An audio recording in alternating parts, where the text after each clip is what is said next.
Salam Ata Vatan TV YouTube kanalının mehriban müştakları.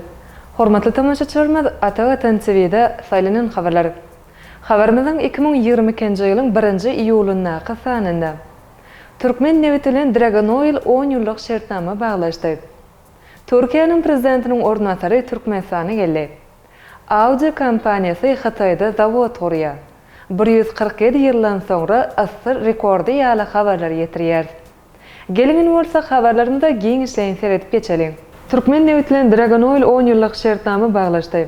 Türkmenistana Hazar deňiziniň Türkmen kenaryny özleşdirmek, hususan önümi paýlaşmak hakyny ılalaşyk esasyny çeleken şertnamalaryň çägini özleşdirmek işlerini netijeli dowam etdirmek üçin Türkmen Nevet Döwlet konserni bilen Birleşen Arap Emirliklerining Dragon Oil Türkmenistan Ltd kompaniýasynyň arasynda täze şertnama gol çekildi. Çeleken şertnamalaryň çägini özleşdirmek barada Dragon Oil kompaniýasy bilen baglanşylan önümi paýlaşmak hakyna ılalaşyň möhletini 2035-nji ýyla çenli uzatmak boýunça 4-nji goşmaça gol çekilmek ýurdumyzyň Nevit has podugyny maýa goýumlar çekmekde täze işleriň birine badalgadyr. Dragon Oil kompaniýasy 2025-nji 2035-nji ýyllar aralygynda uly meçherde maýa goýum goýmagy meýleşdirýär. Şeýlehem goşmaça çyýyg nevtiň çykarylmagyna garaşylýar. Dragon Oil kompaniýasynyň baş ýerine ýetirji direktory Al-Rashid Al-Jarwan bu ılalaşyga ýokary baha berdi. Olu Türkmenistan bilen ýene-de bir uly şertnamany baglanşandyklaryny, uzak möhletliň ılalaşyk ýokary netijeler gazanmagy mümkinçilik berjekdigini bellidi. Dragon Oil kompaniýasynyň ýoldaşysy maýa goýumlaryny goýmak bilen täze tehnologiýalar boýunça işlemegi meýleşdirýändiklerini aýdyp, hyzmatdaşlyk netijesinde nevtiň çykarlyşy epesli ýokalanjakdygyny ma'lum etdi. Dragon Oil kompaniýasynyň esasy işi jeytun we jygalyk nevit känlerini işläp taýýarlamakda ýürüýtülüşün. Kompaniýa 2000-nji ýylyň maýa aýyndan beri iş alyp barýar. Geçen döwürde operatoriň maýa goýumlary Amerikanyň Birleşik Ştatlarynyň $8 milliard gowrak boldy. Önümi paýlaşmak hakyna ılalaşyk 25 ýyllyk möhlet bilen baglaşylyp 2025-nji ýylyň maýa aýynda tamamlanýar. Türkiýanyň prezidentiniň ornatary Türkmenistana geldi.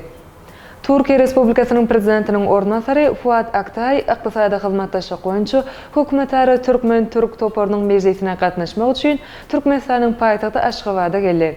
Hormatly mehman Aşgabatyň halkara howa menzilini Türkmenistanyň Sowda we daşary ykdysady gatnaşyklary ministriniň wezipesini ýerine ýetirdi. Begenç Goçmallaýew, Türkiýe Respublikasynyň Türkmenistana adatyny daşary we dowlat ýaly elçisi Togan Oral we beýleki adamlary garşy aldy. Fuat Oktay 2-nji iýula çenli dowam edýän saparynyň çäklerini Türkmenistanyň ministrleri kabinetining başlygynyň ornatary Batyr Attaýew bilen duşar. Ykdysady hyzmatdaşlyk boýunça hökümetary Türkmen Türk toparynyň mejlisine gatnaşjak Fuat Oktay çykyş eder we toparyň ähknamasynyň gol çekilişine gatnaşar. Şeýlehem Fuat Oktay Türkiýanyň daşary ykdysady gatnaşyklary geňeşi tarapyndan geçirilýän Türkmen Türk işgöwürler forumuna we forumyň çäklerine gol çekiljek iki taraplaryň şertnamalaryň dawarlaryna gatnaşar. Türkmenistanyň prezidentiniň we Türkiýe Respublikasynyň prezidentiniň ornatary Fuat Oktay kabul etmegine garaşylýar. Audi kompaniýasy Hataýda zawod gurýar. Audi kompaniýasy Hataýda 30 milliard yuan maýa goýum bilen elektrik awtolog zawody gurýar. Elektrik awtologlaryň meşhur bolýan döwründe köp markalar uly maýa goýumlaryny goýýarlar we täze zawodlar açýarlar. Awtolog öndürjileri soňky döwürde bu zawodlar üçin Hataýa has amatly bazar hasapdaýarlar. Nemis awtolog öndürjisi Audi Hataýyň Jilin vilayatynyň merkezinde 30 milliard yuan maýa goýumly elektrik awtolog zawody gurýar. Audi we Hataýyň awtolog öndürjisi First Automobile Works bilen hyzmatdaşlykda dörediljek zawodyň düýü tuturly. Audi tarapyndan Hataýda doly elektrik ulaglaryny öndüren ilkinji zawod bolan bu desganyň 2024-nji ýylda tamamlanmagyna garaşylýar. Bu zawod ýylda 150 000 awtolog öndürmek meýleşdirýär. Hataý dünýädäki elektrik ulaglar üçin iň uly bazardyr.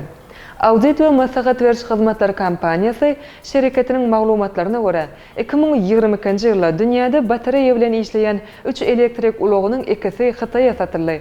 Şeýlehem bu ýurt nemis awtolog öndürjileri üçin iň uly bazardyr. Maslahat beriş kompaniýasynyň maglumatlaryna görä 2022-nji ýylyň 1-nji çäreginde ýurtda satylan ulaglaryň 39 götürmi nemis kompaniýalary tarapyndan öndürildi.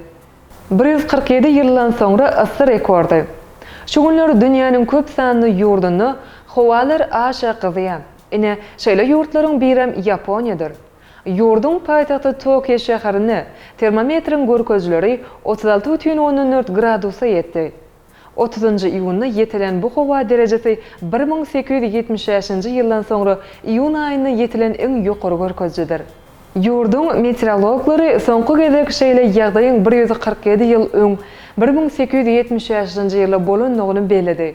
Tokyonyň goloýnaky etraplarda howanyň temperaturasy 39,18 derece ýetdi. Ýurdun günnägurnaky Isesaki şäherine bolsa howanyň derejesiniň 40,1 dereceçe ýetendigi belenli. Ýaponiýada aşy yssyk howalar ýagyş mewsiminden soňra başlady. Üstündäki ýylda Tokyoda mewsimleýin ýagyşlar ilkinji gezek 1951-nji ýyldan soňra gysga wagt dowam etdi.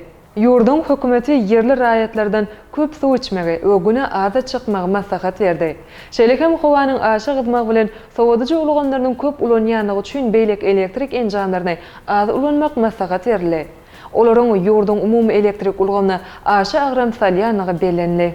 Ene mehriban müştaklar, Atawatan TV'de saylanan haberler gepleşigimizden şu günüki sanyny size ýetirmek isleýän haberlerimiz şulardan ibaret. Hormatly tamaşaçylarymyz, şeýlekem Türkmenistanyň parlament wekiliýeti Azerbaýjana gepleşikler geçirdi. Putin, Gazpromyň ýollaşlary Türkmenistany bolarlar. Aşgabatdan 3 ugry günnülik otly gatnawlary. 1-nji iýul ýyldızlar näme diýe? Günnülik täleýnamy ýaly haberleri Atawatan Türkmenistany.com saýtymyzdan giňişleýin okap bilersiňiz. Gepleşigimizden eneki sanyny görşençek, hoşta bolun.